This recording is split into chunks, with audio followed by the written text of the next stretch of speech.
arc is, in the final days of Earth, the TARDIS lands on a massive spaceship carrying the last members of the human race to a new home beyond the solar system. The humans are not out of danger, however, as a deadly plague emerges from the most unlikely of sources, the common cold carried by the Doctor's companion Dodo. Put on trial for their lives, the TARDIS crew must find a way to repair the damage they have unwittingly caused, and face up to the devastating consequences.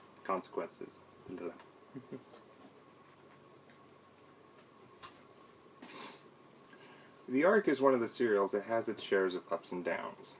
Let's start with the downs this time before we get to the ups. The obvious down in this serial is the monoids. At first they are creepy when you see one and you see it has one eye and cannot speak.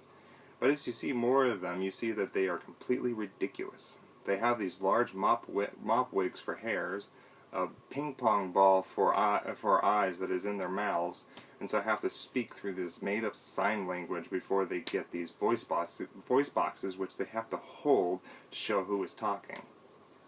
And to end it all, they have no legs. The costume covers their legs and force the actors to waddle in these duck-like feet. It is just silly.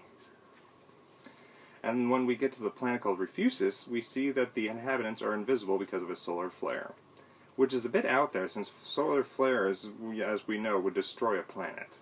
But we could probably forgive them if they didn't know this at the time, that we don't know when the discovery of a solar flare, what damage it could cause, what time it did, so, we don't know. They probably just didn't know, so we could probably forgive them, but at the same time it's like, And then at the end of the serial, to get rid of the statue in the Ark that has a bomb in it, the Refusis we meet on the planet goes onto the Ark, picks it up, and throws it into space, just by himself, in this large statue, and he picks it up and throws it into space. It was a cheap shot to try and get rid of it. It was like a cheap plot point. It was just like, you guys couldn't think of anything else? Now, there are some good things in this serial. The stories are great. At first we have a viral court case thriller, but then the second half is the revolution against the oppressor's story. It was cool to have a serial have two different main storylines, and we get this time jump between the storylines. At the end of the first storyline, which is the first 2 episodes, the TARDIS crew leaves and the TARDIS dematerializes, only to rematerialize in the exact same spot 700 years later, and we get this other storyline for the last 2 episodes. It was a nice twist and had one of the great cliffhangers at the end of the second episode when we see that the statue the humans were working on completed, but not in the image of man, but in the image of a monoid. And both stories were great and tense. The second story wasn't that tense, but was still enjoyable, and overall the serial is good, just not that well executed. And with the TARDIS dematerializing and rematerializing in the same spot, kind of makes me, kind of helps with this thought that I've always thought about, and kind of a theory that I'm pretty sure a lot of fans, share, is that the TARDIS, and I'm pretty sure it's talked about in some episodes, I'm not entirely sure, but that the TARDIS knows exactly where the Doctor should go, and where he is needed. And that the Doctor, even now the Doctor doesn't have control over the TARDIS, where it goes or anything. But I know the later Doctors do have control of the TARDIS and control where it goes. So I'm pretty sure the TARDIS, even if he does have control, the TARDIS knows where he needs to be at all times. But some lessons are learned in this serial, like acceptance, peace, understanding, and the treatment of other beings as equals and not servants.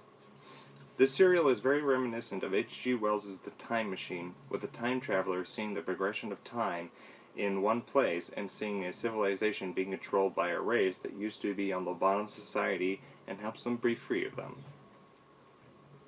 If you really look at Doctor Who, you can see lots of parallels between Doctor Who and H.G. Wells' stories, in particular, The Time Machine. Well, of course, The Time Machine.